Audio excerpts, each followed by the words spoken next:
हरिओम प्रिय दर्शकों, यदि आपकी कन्या राशि या कन्या लग्न है तो ये वीडियो आपके लिए है। इस वीडियो में हम जानने वाले हैं कि अब बहुत बड़ा स्कैम हो सकता है, किन विषयों किन क्षेत्रों पर होगा, इसका प्रभाव आपके लिए यानी कन्या राशि कन्या लग्न वालों के लिए क्या होगा, ये इस वीडियो में हम जानेंगे। एक बात मैं क्लियर कर दूं कि यदि आपकी कन्या राशि है और लग्न कोई दूसरी है तो भी इस वीडियो को आप देख सकते हैं, या कन्या लग्न है राशि कोई दूसरी है तो भी देख सकते हैं। इस वीडियो में बड़ी महत्वपूर्ण चर्चा हम कर रहे हैं। हम बात करेंगे बुध की। बुध अपना राशि परिवर्तन करने जा रहे हैं। ये राशि परिवर्तन को बहुत ध्यान से समझिएगा, क्योंकि ये राशि परिवर्तन वो कह सकते हैं कि जड़ है, जो कि आने वाले समय में कुछ घटनाएं घटित होंगी। प्रिय दर्शकों, बुध अब अपना राशि परिवर्तन करेंगे उस राशि पर जो कि इनकी नीच की राशि कहलाती है, मीन राशि। मीन राशि पर अब बुध गोचर करने वाले हैं 10 अप्रैल 2026 से लेके 30 अप्रैल 2026 तक। फिर 30 अप्रैल को बुध मेष राशि पर चले जाएंगे। तो बुध का मीन राशि पर गोचर करना आप समझ सकते हैं कि ये नीच अवस्था, यानी वो अवस्था जहां पर सबसे बुरे फल बुध देते हैं। और बुध वो ग्रह हैं जो ग्रहों के युवराज तो हैं ही, ये वाणी, communication skill, banking sector, share market, व्यापार और जितने भी बौद्धिक कार्य हैं इन सभी का आधिपत्य रखने वाले बुध हैं। इसलिए आप देखेंगे कि इस समय दुनिया में बहुत कुछ अब जो कहा जाएगा वो नहीं होगा, जो होना है वो होगा। बुध का ये गोचर काल बहुत कुछ बता रहा है कि अब ये शुरुआत हो चुकी है उसकी, जो डोनाल्ड ट्रम्प वगैरह और भी ऐसे, पाकिस्तान की बात करें या और भी ऐसे, अब भाई पाकिस्तान तो खूब चिल्ला रहा है कि हम सब कुछ संभाल लेंगे, हम बात कर लेंगे। तो ये सब कह सकते हैं स्कैम ही, आपको आगे चल के मालूम पड़ेगा कि ये सब बातें बस कहने की हैं, क्योंकि बुध हैं और बुध जब खुद पीड़ित है, आप समझ सकते हैं कि जो ग्रह बुद्धि का आधिपत्य रखता है, जो बैंकिंग सेक्टर का आधिपत्य रखता है, जो व्यापार का आधिपत्य रखता है, वाणी का आधिपत्य रखता है, वो ग्रह जब खुद पीड़ित है तो क्या हो सकता है।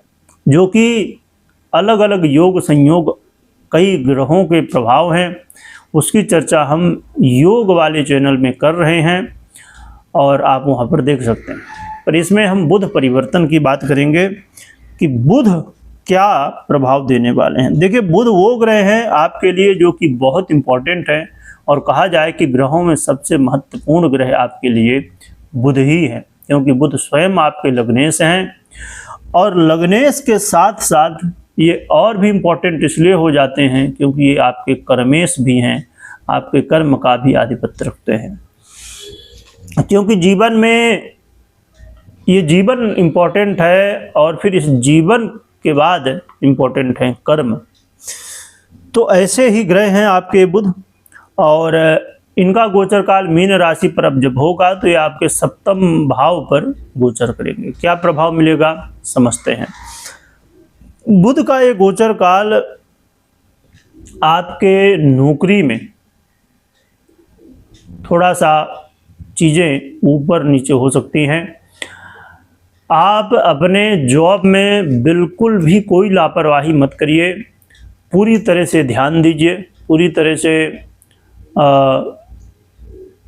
ये कोशिश करिए कि चाहे आपके साथ जो काम करते हैं, या आपके बॉस हैं, या आपके क्लाइंट हैं, या डीलर हैं, जैसे भी जो भी हैं, जिस तरह का भी आपका पद है, जो भी आप देखते हैं क्षेत्र, तो आप बहुत सावधानी के साथ सभी के साथ वार्तालाप करिए, यानी सभी के साथ बात करिए, और किसी के साथ भी पूरी कोशिश करना कि किसी के साथ भी कोई मनमुटाव ना हो, कोई वाद विवाद ना हो, किसी भी तरह सामने वाले को बुरा ना लगे, क्योंकि यहाँ पर कई बार आपके खिलाफ रणनीति बनाई जाएगी, आपको उकसाया भी जा सकता है कि आप ऐसे कुछ व्यवहार करें जिससे बॉस के साथ या इत्यादि किसी के साथ आपका विरोधाभास हो, लड़ाई झगड़े हों और फिर आपके करियर में प्रॉब्लम क्रिएट हो।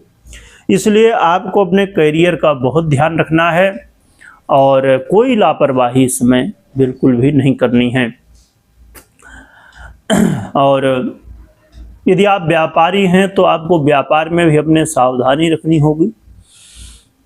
आपके कस्टमर हों या सेलर हों या डीलर हों या जो भी, तो आपको सभी के साथ अपने रिश्ते अच्छे रखने होंगे।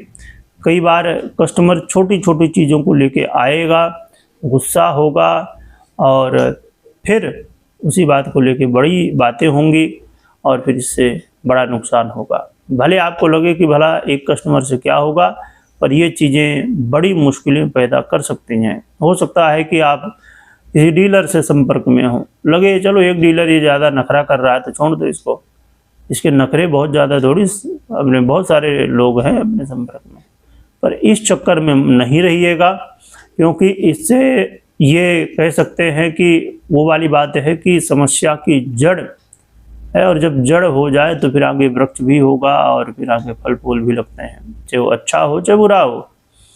इसीलिए व्यापारियों को भी बहुत सावधान रहना है।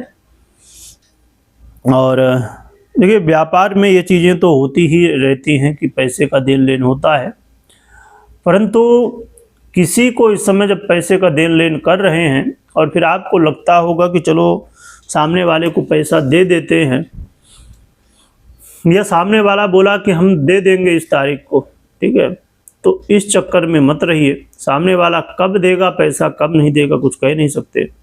यदि आप पैसा दे रहे हैं तो कब वापस करेगा, कब नहीं करेगा, ये कुछ कह नहीं सकते।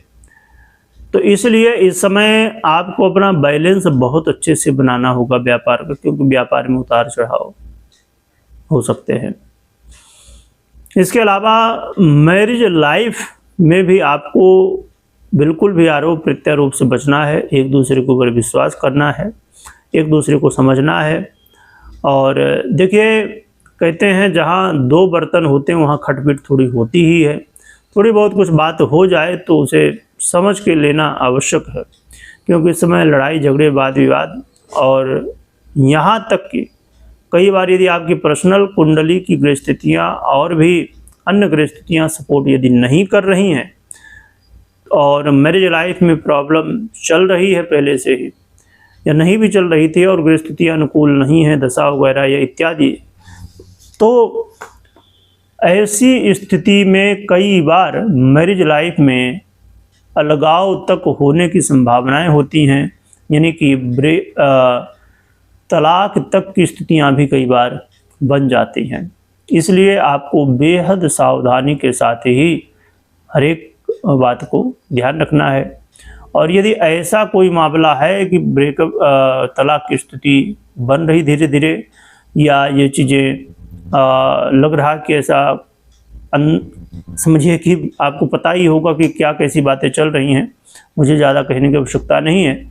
यदि मैरिज लाइफ में प्रॉब्लम ऐसे कुछ भी चल रही है, तो यदि आप चाहते हैं कि मामला बिगड़े नहीं, तो इसे बहुत केयरफुल होकर बहुत सावधानी के साथ संभालिएगा, क्योंकि ये कुछ समय हैं। अभी बुध इधर हैं, फिर मेष में भी जाएंगे, ये नहीं कहना चाहिए कि अभी थोड़ी समय है तो संभालना होगा इन चीज़ों को। इसके अलावा आपको कोई भी निर्णय लेने से पहले बहुत सोच समझ के लेना है, क्योंकि इस समय आप जल्दबाजी में कई निर्णय ले जाएंगे और ऐसे निर्णय लेंगे जो कि कहीं ना कहीं गलत हो सकते हैं, नुकसानदायक हो सकते हैं। इस समय आपको कई बार भ्रम की स्थिति पैदा हो सकती है, जल्दी जल्दी में लगेगा ये कर ले वो कर ले, फिर बाद में पछताना पड़ सकता है। इसलिए आपको सावधान रहना है, विपरीत के प्रति आकर्षण के चक्कर में नहीं पड़ना है। देखिए, जीवन है, जीवन में एक ही आकर्षण होना चाहिए मुख्य रूप से, जो कि हमें अपने जीवन में जो हमारे लक्ष्य हैं उन्हें प्राप्त करना। यदि आप विपरीत के प्रति, यानी कि आप महिला हैं तो पुरुष के प्रति, पुरुष हैं तो महिला के प्रति आकर्षण के चक्कर में पड़े तो फिर ये मैरिज लाइफ में भी प्रॉब्लम क्रिएट करेगा और आपके हर एक क्षेत्र में प्रॉब्लम क्रिएट करेगा। तो जीवन में एक ही लक्ष्य होना चाहिए, वो है हमारे गोल, हमारे जीवन में जो हमने सोचा है। हमने चाहे भगवत प्राप्ति की बात सोची हो या व्यापार हमारा बढ़िया हो या जो भी हमने लक्ष्य बनाए हैं, तो हमारे लक्ष्यों की तरफ, हमारे गोल की तरफ हमारा ध्यान हर समय 24/7 होना चाहिए। इस समय ये बात आपको ध्यान में रखनी बहुत आवश्यक है। एक बात मैं और भी कह दूं कि बिल्कुल डरने की आवश्यकता नहीं, परेशान होने की आवश्यकता नहीं। अब लगातार हो सकता है कि आप जिस चैनल को जिस भी तरह सूचना प्राप्त करते हैं तो ज़्यादातर लोग कहीं ना कहीं निगेटिव बात ही कर रहे होंगे, है ना, कि ये हो जाएगा वो हो जाएगा। तो कई बार चिंता हो जाती, पर बिल्कुल भी चिंता मत करिए।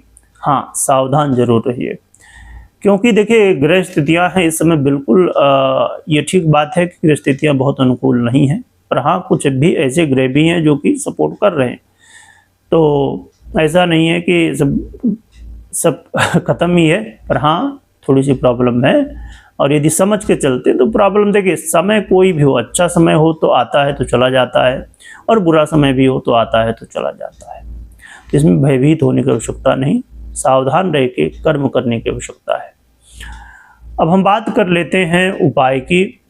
उपाय की बात करें तो ऐसी स्थिति में भगवान गणपति की आराधना करिए, और भगवान गणपति की आराधना के साथ साथ आप 4 मुखी रुद्राक्ष भी धारण कर सकते हैं।